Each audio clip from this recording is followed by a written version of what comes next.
अध्याय 1 इतिहास के स्रोत। कक्षा के सभी बच्चे राजू के पास इकट्ठे थे।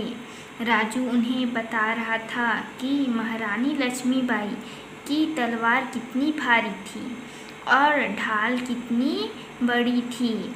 उसकी बातें सुनकर सभी चकित थे। राजू उस समय की बात बता रहा था जब उसका जन्म नहीं हुआ था। आखिर राजू को इतने पुराने समय की बातें कैसे मालूम हो गई। थोड़ी ही देर बाद राजू ने स्वयं बताया कि ये बातें उसे संग्रहालय या म्यूजियम में रखी वस्तुएं देखकर मालूम हुई। किससे मालूम हुई? संग्रहालय और म्यूजियम में देखकर मालूम हुई।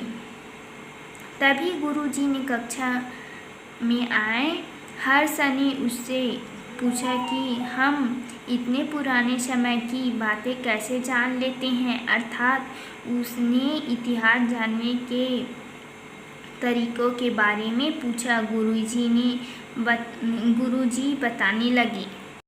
इतिहास जानने के कई तरीके या स्रोत हैं, जैसे पुराने ग्रंथ, शिलालेख, खुदाई से प्राप्त अवशेष, स्मारक भवन, बर्तन, औजार, हथियार, चित्र, सिक्के या यात्रा संस्मरण।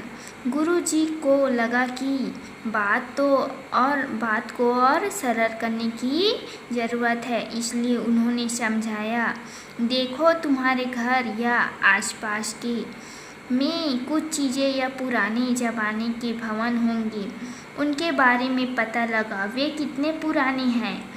उनसे जुड़ी कुछ और बातें भी पता लगाओ। यदि तुम ऐसा करते हो तो इसका मतलब है कि तुम उस समय की इतिहास जानने की कोशिश कर रहे हो। सभी बच्चों ने सहमति में सिर हिलाया।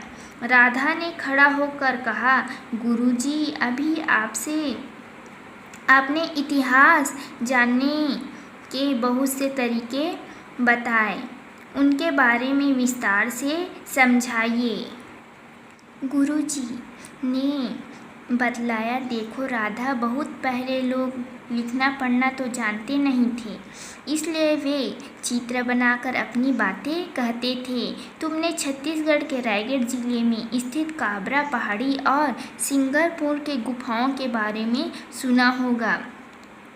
खोजने से पता चला कि वहाँ पर बने शैल चित्र आदि मानव काल के हैं। ये सिंगरपुर की गुफाओं का शैल चित्र इस प्रकार है, चित्र में दिया हुआ है, देखिए। आगे देखते हैं। जब मनुष्य लिखने लगा तो उसने अपनी बात पत्थर पर खोद कर कहीं, जिन्हें हमने शिलालेख कहते हैं, जिसे हम क्या कहते हैं, उसे शिलालेख कहते हैं। आगे चलकर भोजपत्र, ताड़पत्र, ताम्रपत्र तथा कागज आदि पर भी लिखा गया। शिलालेख, पत्थरों शिलाओं पर खोदकर लिखी गई बातें। स्तंभलेख, पत्थर, लोहे या काष्ठ के खंभों पर लिखी गई बातें। भोजपत्र, ताड़पत्र, विशेष प्रकार के पत्रों पर रंग या स्याही से लिखी गई बातें। ताम्रपत्र लेख, तांबे के पत्रों पर खोदकर लिखी गई बातें। कई बच्चे एक साथ बोल पड़े, क्या हम पुराने समय के लेख देख सकते हैं? गुरुजी ने उन्हें समझाया कि ये सभी चीज़ें संग्रहालय में देखी जा सकती हैं। ये पाली या प्राकृतिक भाषा में लिखे गए हैं। किस भाषा में लिखे गए हैं? पाली या प्राकृतिक भाषा में लिखे गए हैं। यह लिपि अब व्यवहार में नहीं लाई जाती, इसलिए सभी लोगों के लिए इसे पढ़ना कठिन हो गया है। क्यों कठिन हो गया है? यह लिपि अभी व्यवहार में नहीं लाई जाती, इसलिए इसे पढ़ना अब सभी लोगों के लिए कठिन है। इतिहासकार और पुरातत्ववेत्ता इन लिपियों को पढ़ना जानते हैं, जिसके कारण वे उस युग में क्या लिखा गया था पढ़कर हमें बता सकते हैं। पुरातत्ववेत्ता कई बच्चे बोल पड़े। हाँ, गुरुजी ने अपनी बात कहना जारी रखा। पुरातत्ववेत्ता वे होते हैं जो पुरानी बसाहटों को खोदकर उनके बारे में तथ्यों का पता लगाते हैं। तुम जानते हो कि कई वस्तुएं धूल व मिट्टी की तरह जम जाने से हमें दिखाई नहीं देती।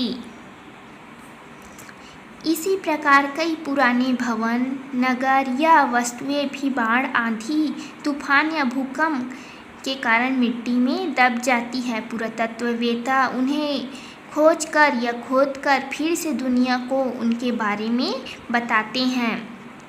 इन पुराने अवशेषों से हमें उस समय के लोगों के रहन-सहन व जीवन के बारे में पता चलता है। जैसे सिरपुर का लक्ष्मण मंदिर, जिसे खोदकर निकाला गया था पुरातत्ववेत्ताओं के द्वारा। अंकिता ने पूछा, क्या पुराने भवन, महल, मंदिर, किले आदि भी हमें इतिहास की जानकारी देते हैं?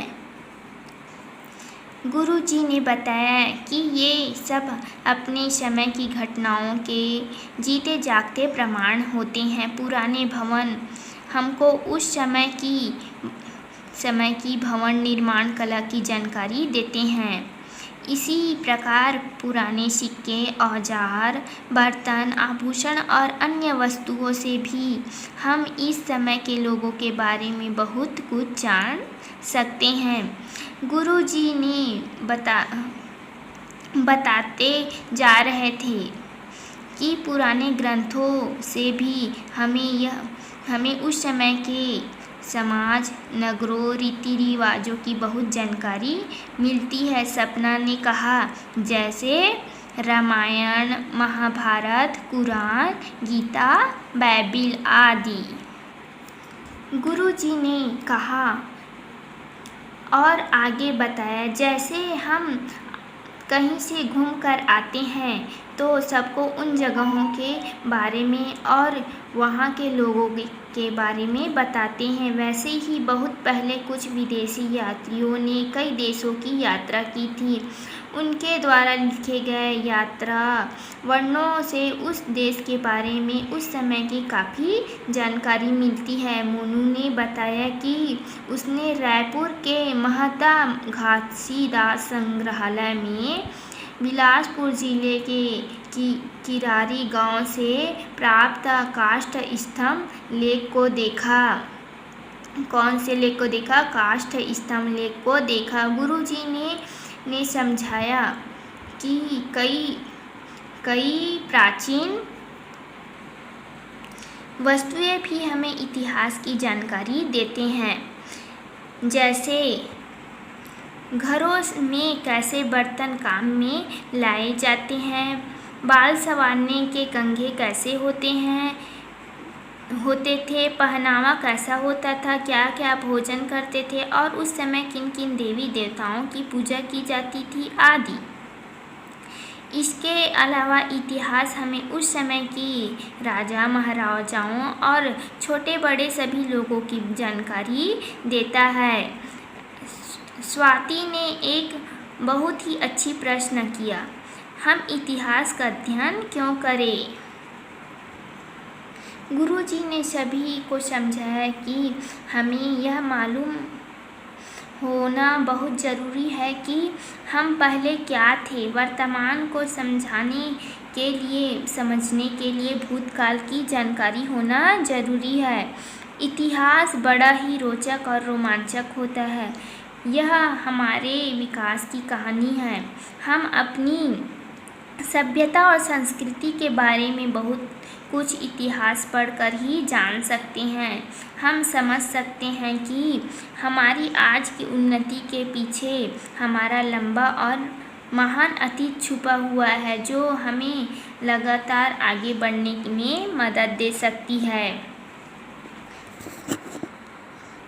यहाँ पास हमने पढ़ा था ना, रायपुर के महात्मा गांधी संग्रहालय में बिलासपुर जिले के किरारी गांव से प्राप्त काष्ठ स्तंभ, ये वाला स्तंभ है, यहाँ पर चित्र में दिया गया है। किरारी ग्राम से प्राप्त स्तंभ तथा लेख संग्रहालय रायपुर।